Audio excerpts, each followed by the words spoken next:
ഈ ഒരു ഫസ്റ്റ് ഫ്ലോറിൽ നമ്മൾ പ്രത്യേകം പറഞ്ഞ് പണിയിപ്പിച്ചെടുത്ത ഒരു പണിയായതുമാണ് ഈ കാണുന്ന സ്റ്റാൻഡ് കേട്ടോ. ഈ ഒരു സ്റ്റാൻഡ് നമ്മൾ ഈ ഒരു ഫ്ലോറിന് വേണ്ടി മാത്രം ചെയ്തതാണ്. ആ സ്റ്റാർട്ടിങ് മുതൽ ഇതിൻ്റെ എൻഡ് വരെ നമ്മൾ ഈ സ്റ്റാൻഡ് കൊടുത്തിട്ടുണ്ട്.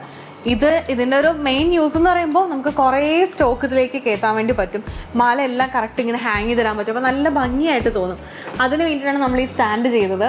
ഇത് ശരിക്കും പറഞ്ഞാൽ നമുക്ക് റൊട്ടേറ്റ് ചെയ്യാനും പറ്റും കേട്ടോ. ഇപ്പം ഞാൻ റൊട്ടേറ്റ് ചെയ്ത് കാണിക്കുന്നില്ല, കാര്യം ഓൾറെഡി എല്ലാം സെറ്റ് ചെയ്ത് വെച്ചേക്കാണ്.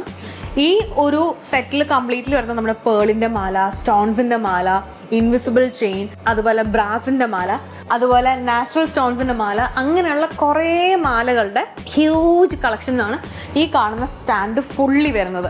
അത് ഓരോന്നായിട്ടൊക്കെ എടുത്ത് കാണിക്കണം എന്നുണ്ട്, പക്ഷെ നമ്മൾ കാണിച്ചു കഴിഞ്ഞാൽ തീരില്ല. ഞാൻ ഓടിച്ചിട്ടൊന്ന് കാണിച്ചു തരാം. വാ, ഈ ഒരു സ്റ്റാൻഡ് കണ്ടോ? ഈ ഒരു സ്റ്റാൻഡ് ഫുള്ളും നാച്ചുറൽ സ്റ്റോൺസ് തന്നെയാണ്.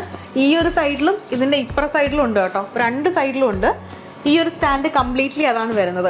ഈ ഒരു സ്റ്റാൻഡിൽ നമുക്ക് ഫുള്ള് നാച്ചുറൽ സ്റ്റോൺസും പേളിൻ്റെ കോമ്പിനേഷനാണ് ഫുൾ വന്നേക്കുന്നത്. അതുപോലെ ഇവിടെയും നമ്മുടെ കളർഫുൾ ആയിട്ടുള്ള സ്റ്റോൺസ് തന്നെയാണ്. നമുക്ക് സ്റ്റോണിൻ്റെ മാല നല്ല മൂവിങ് ഉണ്ട്. സോ നമ്മൾ കുറേ കളക്ഷൻസ് ഇറക്കിയിട്ടുണ്ട്. പിന്നെ ഈ ഒരു സെക്ഷനിലേക്ക് വരുമ്പോൾ ബ്രാസിൻ്റെ മാലയുണ്ട്, ഇൻവിസിബിൾ ചെയിൻ ഉണ്ട്, പേളുണ്ട്. ഇതിലെല്ലാം മിക്സ് ആയിട്ടാണ് ഓരോ സെക്ഷനായിട്ട് നമ്മൾ തിരിച്ചിട്ടുണ്ട്.